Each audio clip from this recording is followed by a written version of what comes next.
São várias as formas de poluição, mas hoje vamos focar na poluição do ar. Desde o século XVIII, com a Revolução Industrial, cresceu significativamente a poluição do ar. Essa poluição atmosférica caracteriza-se basicamente pela presença de gases tóxicos e partículas sólidas no ar. Mas como isso acontece?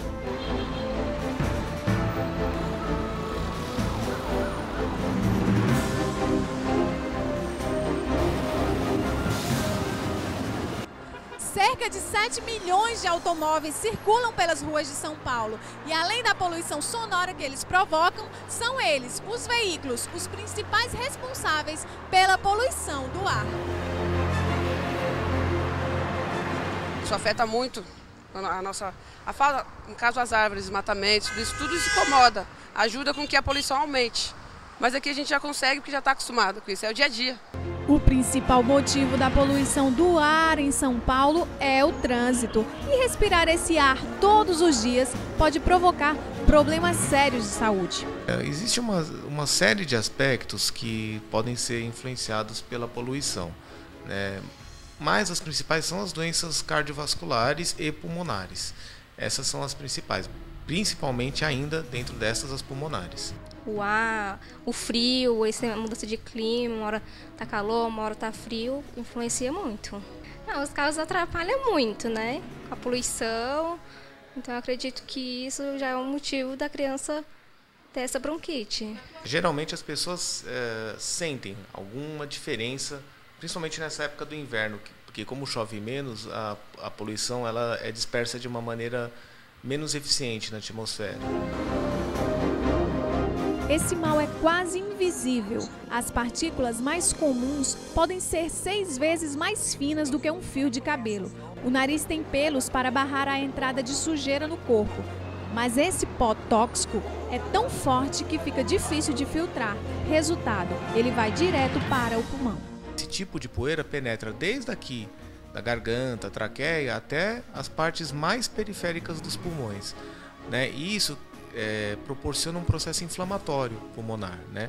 Essa poeirinha que vai se impregnando nos brônquios, nos alvéolos, ela provoca uma inflamação nos pulmões. E essa inflamação é que resulta nos sintomas: tosse, eventualmente cansaço, aumento de secreção, catarro, né? E além disso, existem alguns gases, por exemplo, como o ozônio, que não falando do ozônio da camada de ozônio, não, o ozônio aqui na atmosfera onde a gente respira, que em excesso também é prejudicial, entre outros gases. Quando a gente pensa em árvores, parque, pensamos em ar limpo, puro. Mas será que isso é real? O Parque do Ibirapuera é um dos locais preferidos pelos paulistanos. Bem arborizado, remete a uma natureza perdida em meio aos prédios comerciais, carros e trânsito. Em São Paulo está muito complicado, a poluição é muito forte. A gente chega, quando a gente sai de São Paulo e volta, a garganta fecha, se sente na hora, imediato. E aqui no parque é uma hora que a gente sente um pouquinho melhor, pouquinho, não muito. Quase todas as grandes cidades sofrem com os efeitos da poluição do ar. São Paulo é uma das cidades mais poluídas do mundo. E será que as pessoas deixando as ruas, o trânsito, onde os veículos circulam com mais frequência e vindo para cá, o Parque do Ibirapuera, é um lugar onde as pessoas podem respirar melhor? A sensação a gente tem de que respira melhor, mas tecnicamente não. Aqui é um dos pontos mais poluídos de São Paulo, o Parque do Ibirapuera. Como se proteger numa metrópole gigantesca como São Paulo? Em casa, sempre tentar passar um pano úmido na casa para tirar o material particulado que fica em suspensão, né? Que se deposita nos móveis, nas janelas. Tomar bastante líquido, hidratar bastante as vias aéreas. Às vezes eventualmente fazendo inalações com soro, lavando o nariz com soro fisiológico, isso ajuda a minimizar o problema. Vamos ver agora como a dona de casa paulistana sofre com a poluição no lar.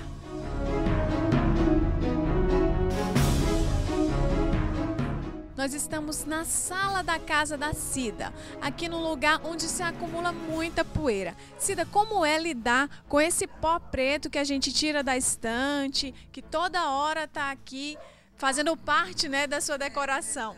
Verônica, é horrível. A gente limpa de manhã, a moça vem limpa. Quando lá pelo meio-dia tem que limpar novamente. É um pó terrível. E aí a gente fica também com a boca seca, garganta seca. Você vai dormir bem, tomada banho fresquinha, e durante a noite você fica totalmente com a boca seca, sem saliva na boca. Coloco uma bacia de água nos quartos, né? E dou bastante líquido, tomo muito líquido para as crianças, comidas leves, muita verdura, só isso que eu posso fazer, mas não dá, né?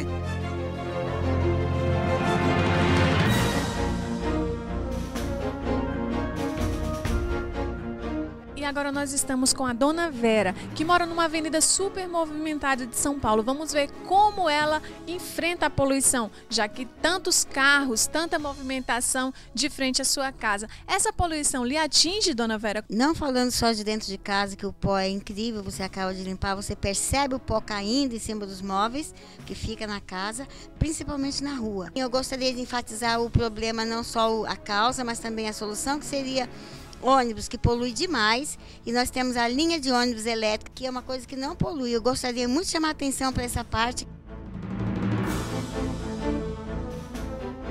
E aqui em São Paulo é comum nas residências ter um aparelho chamado vaporizador. A Vera vai mostrar pra gente como é que ela usa isso no quarto e como isso ajuda ela por causa da poluição.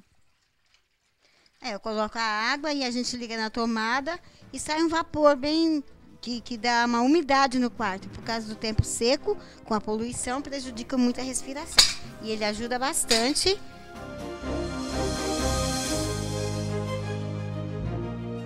Os fatores genéticos também vão influenciar no quanto a poluição vai fazer mal. Eu tenho relite, bronquite, sinusite, tudo com isso só por causa da poluição. Minha mãe mesmo, uma das causas da falecimento que ela morreu foi da poluição também, que ela pegou câncer e aí a poluição também ferrou tudo com ela. O que acontece mais numa cidade como São Paulo é que as doenças que já existem podem ser exacerbadas e a poluição pode ser um complicador para essas doenças, ou a poluição pode agir como um agravante para problemas simples do dia a dia, né? Mas não que existam doenças exclusivamente causadas pela poluição em grande frequência aqui em São Paulo, não é isso. A poluição ela é um agravante. E no trabalho, essa poluição também interfere? Atrapalha um pouco sim, né? Principalmente a comodidade dos clientes, porque como tem a poluição acaba sujando muito as mesas, e a poluição sonora também, o pessoal quer conversar, quer ficar num ambiente gostoso para comer tranquilo e não consegue, porque é muito barulho dos ônibus, dos carros, né? Que a gente está aqui todo dia, infelizmente não tem como mudar, né? E já aconteceu situação desagradável do cliente sentar na mesa, passar o dedo assim e falar, poxa, tá sujo, e achar que é falta de higiene. No caso não é, porque realmente a gente passa o paninho de 30, 40 minutos toda hora, mas suja mesmo, porque é muito pó. A concentração de poluentes em uma rua cercada dos dois lados por prédios altos é até 3 vezes maior do que uma via onde só existem casas térreas. Em uma metrópole altamente verticalizada como São Paulo, os arranha-céus formam uma barreira para a dispersão das partículas que saem dos escapamentos dos carros. E como as pessoas convivem com esta poluição? Eu procuro racionalizar o transporte. Através dos ônibus ou o metrô, não? E deixando meu carro em casa sempre que possível. Um pouco de expressão um pouco difícil, mas a gente acaba se adaptando, tentando, né, enfrentar. A gente sente, né, os lábios ficam secos, as mucosas também, nos olhos lagrimeja às vezes, né, à noite. Mas como eu amo São Paulo, filha, com poluição e tudo, vale a pena, viu?